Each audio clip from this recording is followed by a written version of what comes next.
Liquor scam కేసులో నిందితులకు ఈ నెల 17 వరకు రిమాండ్ పొడిగించారు. ఏసీబీ కోర్టు న్యాయాధికారి సెలవులో ఉండడంతో సీబీఐ కోర్టులో హాజరుపరిచారు.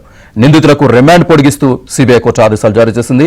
రిమాండ్ పొడిగించడంతో నిందితుల్ని మళ్లీ జిల్లా జైలుకు తరలించారు.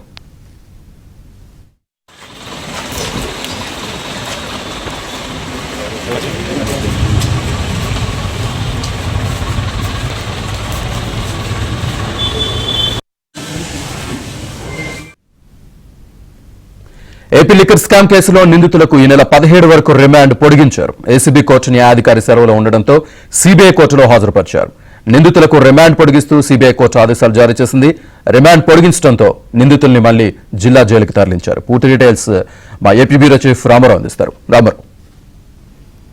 శ్రీనివాస్, లిక్కర్ కేసులో నిందితులకి రిమాండ్ పొడిగిస్తూ న్యాయాధికారి ఈ రోజు కొద్దిసేపటి క్రితం ఉత్తర్వులు జారీ చేశారు. ఈ నెల 17వ తేదీ వరకు కూడా రిమాండ్ పొడిగించారు. ధనుంజయ రెడ్డితో పాటు కృష్ణమోహన్ రెడ్డి, చాణిక్య, దిలీప్ తో పాటు మరో 3 నిందితులు, మొత్తం 7 నిందితులను కూడా ఈ రోజు కోర్టులో హాజరుపరిచారు. వీరందరినీ కూడా ఈ నెల 17వ తేదీ వరకు కూడా రిమాండ్ పొడిగించారు. అయితే ఈ సందర్భంగా సిబిఐ కోర్టులో కొంత న్యాయాధికారి కొంత కీలక వ్యాఖ్యలు చేశారు. ఒకేసారి ఇంతమంది లోపలికి రావడం ఏమిటి అని ప్రశ్నించారు.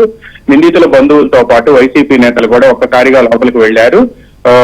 కేవలం రిమాండ్ పొడిగింపు ప్రక్రియ అనేది సర్వసాధారణంగా జరిగేదని, దానికి ఇంతమంది రావటం ఏమిటి అని చెప్పి ప్రశ్నించడంతో పాటు ఇప్పటి వరకు మీకు తలుపులు తెరిచి ఉన్నాయి, కానీ తలుపులు మూసుకుంటాయి, జాగ్రత్త అని చెప్పి కూడా ఆయన హెచ్చరికలు జారీ చేశారు.